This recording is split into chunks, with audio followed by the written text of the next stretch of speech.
Mula Enero hanggang Agosto ngayong taon, umabot sa mahigit 2,000 ang bilang ng mga aksidenteng kinasasangkutan ng mga motorsiklo sa bansa. Ayon yan sa Philippine National Police.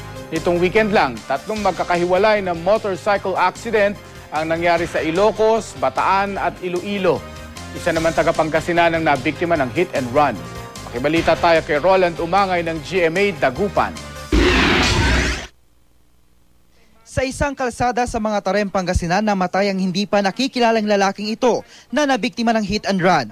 Ayon sa pulisya, isang elf truck ang nakasagi sa biktima. May aso na tumawid na iniwasan nitong truck. At saka nung iniwasan nitong elf truck yung aso, saka yun, doon po nasagi yun. Naplakahan ng mga saksi ang naturang truck. Patuloy ngayon ang pagtugis sa truck driver.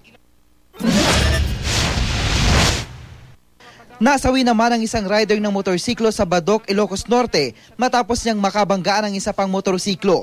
Ayon sa pulisya, sinubukan pang umiwas ng isang rider pero huli na. Hindi pa tiyak ang sanhi ng aksidente. Nagpapagaling ngayon ang rider ng nakabanggaang motor.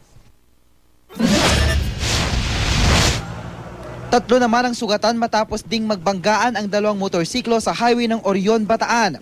Kwento ng mag-asawang biktima, paliko sila nang biglang salpukin ng isang motor na pinapatakbo ng isang lalaki.